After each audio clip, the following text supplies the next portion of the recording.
Hey y'all, hey, I still got about maybe 19, 20 days before I can actually go live.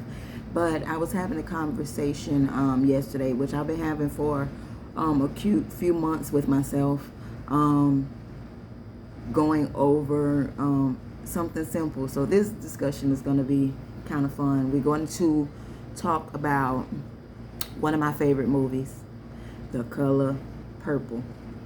Now, I've watched this movie billions of times. Okay, I have a whole bunch of fun facts, behind the scenes shit. Like, I'm obsessed with The Color Purple to the point of reading the books, knowing what the sequel book is, all of these things. Okay, now let's get into it. Now, what I was noticing was, um, it began with a revelation, I believe, that some of these characters are interwoven with the Orisha. The inspiration for some of the characters were Orisha based, in my opinion. Or it kind of fits, even if she didn't mean for it to do so.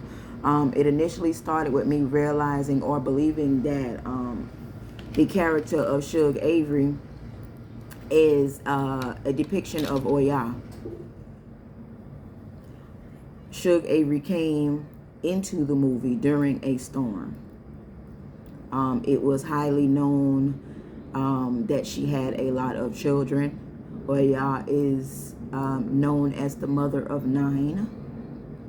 Shug Avery spoke of and brought up the color purple in the movie. She introduced that color to the movie. If you know anything about cinematography, a lot of times they would put certain colors to evoke certain emotions to certain characters. It brings out their personality. If it's a dark character, they may dress them in black, or red if they have a fiery attitude, things of these nature. So those who aren't in the background of films may not have noticed that initially, but if you think about it and go back, then you'll realize that they have been color coding characters in movies and shows since the beginning, to give deeper depth, because there was so much censoring. They had to find other ways to bring their point across, because they couldn't say it directly out in a lot of ways. Okay, so back to Shug Avery coming in during the storm, having the color purple. A lot of children, loves to dance and sing. Fiery attitude, don't take no shit, because she was cussing Mr. out. Meanwhile, Celie was taking Mr. shit. Let's get to Celie. Celie, this one I just figured out, because I was trying to figure out who exactly Celie was, because I know people mostly associate Oshun with kindness, but we're going to get to Oshun because I feel like she's already there. My understanding and inner vibe is that Celie is a depiction of Oba Nani. Oba Nani is a great patron for being a good housewife, taking care of the home, making sure everything is handled within the household, taking care of the husband, that kind of thing, which is what Celie did, which was basically most of her life. Obanani still had her own powers, but even down to getting into Obanani's story, because she was one of the wives of Shango as well, right? Obanani has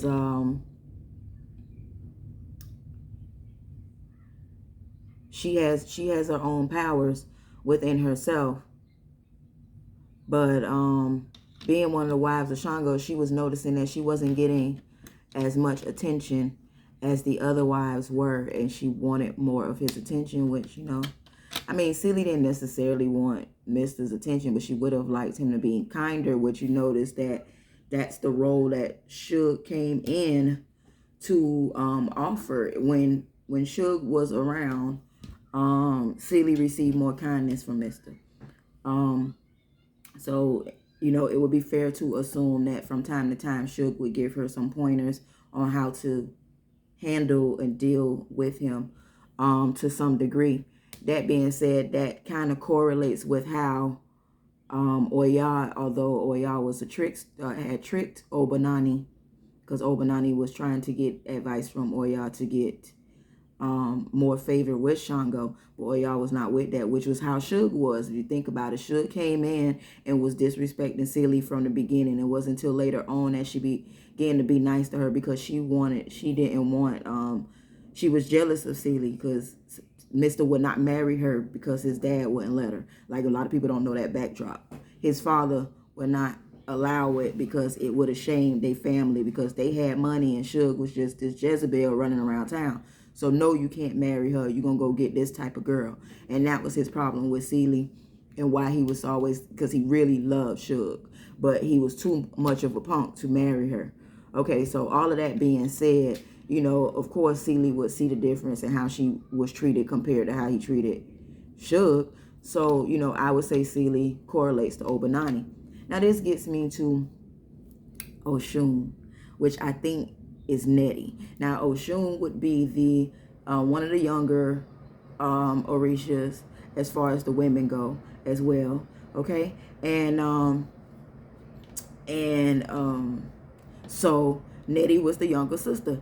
Out of the women, she was the youngest one depicted in the movie. She was the youngest woman in the movie. I think she was even younger than Squeak.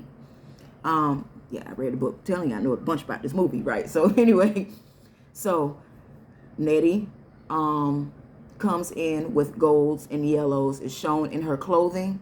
She also dances and sings like Oshun. She's very pretty because everybody wanted her, right? Like Oshun. And then everybody has seen the meme to where they were saying that when in the scene where Nettie and Celie, when Nettie was teaching Celie how to read, the words that she was calling out and having her spell honey, Oshun, right? Jar, which they was joking that she was telling her to make a honey jar and sit it in the window so Mr. would be nicer. But it was honey jar, window, and hair, which was a ribbon in her hair. Okay, so Oshun is in the movie trying to teach Celie, right, Obanani, how to love herself, because even in this story, if you know the story between the correlation between Obanani and Oshun, Obanani and Oshun get along. Oshun loves Obanani, and Oshun conveys Obanani's messages to humanity because she doesn't directly want to speak to us because she's ashamed. Well, that's the story as it goes. She doesn't want to be seen by anyone else but Oshun. So therefore, when anyone even commissions her or tries to speak to her or do ritual with her, you still have to get Oshun because Oshun will go and take the message back and forth between you two. Okay, so with that being said, with that role, you look at it. Now, Oshun being Nettie and Celie being Obanani, okay, Oshun being Nettie was trying to teach Obanani how to love herself. And then she was the only one who loved her, keep checking on her because Obanani is not being checked on necessarily by anybody else. Oshun the only one keep checking on her. The one somebody that loves her, like Celie said. Then, of course, she has those connections with fertility and children because everywhere Nettie went was children. She didn't have any of her own, but everywhere she went, there was children. She was with Celie, and she was helping Celie, even though Celie was her older sister. And then she went to Africa, and she was there at an orphanage helping children and ended up with her niece and her nephew because she was doing it. But Nettie was surrounded around children, very youthful, dancing, coming with the cold colors of yellow and gold, expressing self-love, but also very spicy because Oshun is not just all butterflies and rainbows either. She'll kick some ass. So Nettie was very fiery, stood up for herself, and trying to teach Obanani to do the same. As far as the men go, I noticed that it was like very few divine masculines in the movie. I can count about 3 of them, which I would say would be the Lawrence Fishburne character. I can't remember his name at the time. Buster, who was the boxer that Sophia was with. And after she left Harpo, And also the husband, because I didn't mention this one before, but the husband that the guy who married Suge, because he married her with her reputation, with knowing who she was. Suge, the one that did that marriage over, but he was a good guy. So it was only like a few of them. All the rest of them was these depictions on how these women were to navigate their situations. Someone trying to overpower them, someone telling them which route to go, because for Suge, her dad was trying to run her life, and then also, she couldn't marry who she wanted to because his dad was running his life. And then, Celie was not running her own life. And then Nettie couldn't control her life too tough because she trying to get back that marriage. Just all of these scenarios that's going on and how these women navigated it and the energy that they carry. And I say, and another thing about this movie also that I noticed, this is the first thing I noticed even before all this magical and Orisha stuff, because I didn't even know about all this stuff, but this just came about in my studies. But the one thing I did notice about this movie that is not brought up enough, and this is about a psychological and how people operate and should be some point to some of you. You feel like you dealt with a lot of betrayals, people stabbing you in the back, not being there for you, people trying to keep you down, especially if it's family and close friends or people you grew up with, that initial base, your root chakra folks, okay? School friends, neighborhood folks, play cousins, real cousins, aunts, uncles, all them people, right? Okay, if you feel like those people have been consistently trying to keep you down, then you think about the story of Celie, because in reality, like, think about it, okay? Celie's issues was we came in knowing that she was being raped and molested by the man that was supposed to be her father, but that was not her father. Okay, first of all, so that's not her dad. Now, not saying it makes it any better. We're gonna get to why I'm bringing that up. It's not her dad. Okay, this man became in charge of her because he married her mother, and her mother passed away, and she's being the older daughter. Usually the older daughter becomes substitute for mother. Even if he not having sex with her, she still would have been responsible for taking care of the house till he get another wife. You know what I'm saying? Like, we know how it go. The oldest daughter help with the kids, take care of the house when mama ain't there or in mama's stead. So he took that shit way too far. But I say all that to say, the realization, what we found out towards the end of the movie, was that the entire time, okay, the entire time that was going on to her, since the moment her mother passed, that was her house. That house was given to Celie. That had been Celie's house. That was her house, her store, and her farmland, because it was farmland on there as well. So she owned a house, a store, and farmland because her mother was a seamstress. Okay, so that being said, I'm saying that to say that this man had been molesting her in her own house. These people hated Celie because Celie was already rich. Celie already had more money than the man that was raising her, and she had more money than Mr. Quiet as it's kept. She didn't know that, though. Keep this in mind and correlate this to your own life. You may not have known exactly who you were while those people were betraying you. And the reason they were trying to betray you, keep you down, and make you not realize who you were, is for them to steal your energy, steal your ideas, and be living in the gladness that you are not making it to your destiny, just like they aren't. Misery loves company. They can't have it, you can't have it either.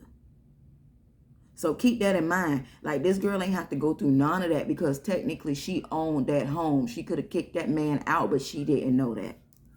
All that stuff that happened in that movie didn't have to happen. Now, that's one part of it. But the greater part is to understand, since it happened, because that's life. Things happen that we don't like, it shouldn't happen or whatever. What's the lesson of it? Understand who you are. Because the moment you understand who you are and you dig into it, this is the importance of shadow work. She was so caught up in what he had going on in her life. And since she had married him and he kept her so busy, she hadn't thought about the home she used to live in. She didn't have no mental space for it. She hadn't thought about, to check and see if that was her place. She hadn't thought about how she could really go and possibly really try and find out where her sister was. Those things didn't even cross her mind because it was so much going on with her internally, and because they were keeping her so busy with depression, with work, clean this, do this, do that, do this, so she can't think straight. So think about those things. Don't allow your energy to be bled by following through with what everybody else wants you to do, being there for everybody else, because you will miss the fact that you already own everything. You already own everything. And sometimes people trying to distract you from that because they own nothing. So keep those things in mind, because that is exactly what played out with Celie. There could be other characters. Y'all fill me in on what you may think, because it ain't like I know everything. But so far with that little thing, I'm glad for those life lessons. And I want to say this to you. Every time, personally, when I watch movies, I try and learn from. When I read a book, I learn from, even if it's something that I know I won't ever get into. I could be reading a novel and they talking about scamming, and that ain't my thing necessarily, but to learn about it, then I could avoid me being scammed. So I make sure that I'm not just watching things for entertainment. I'm looking at it as character references, because these characters didn't come out of nowhere. They came from somewhere. Either the author met someone like it, they imagined that it's the opposite of someone they did meet, whatever, but it still came from somewhere. And we can take these lessons and translate it to life if we can see it properly and understand that it's deeper than what they're showing us. A lot of people like to say that this movie was about a lot of male bashing, but I see it as the story of the Orishas, correlating to a great story of self-worth, a great story of camaraderie, a story of love, in a lot of ways. But you have to read the book and stuff to even know how it's the story of love. But with those things, because at the end of the day, that's what happened. It was love through a lot of turmoil and strife that they fought through, but at the end of the day, there was love there. And so with those things, let alone, we're talking about the Orisha, and then Nettie went to Africa. But like I said, Nettie, yellow, gold. She had yellow flowers around her, yellow dresses. She had a lot of yellow and gold. Think about it. Watch the movie. Suge came in. She was talking about how it pisses God off that we ignore the color purple. So Suge came in with the purple, dancing, singing, and a lot of kids. The Storm, Oya, Obanani, being Celie, housewife, taking care of the home, very nurturing, making sure everybody's straight type of thing, cooking, cleaning, but yet hadn't been totally respected in her home for all the work that she had done. So anyway, if y'all got some extras, even if the men and whatever, because I would have thought maybe, Mr. was kind of Shango, because he was tied to these three women, even though he didn't sleep with Nettie, but it was still like this thing with the three women and all of those being the wives anyway. But I don't want to dish Shango like that, because Mr. was a punk. You know what I'm saying? But anyway, but could be, whatever. I just wanted to express that, share that little tidbit with y'all, because it would have been too long just to type it out. But peace.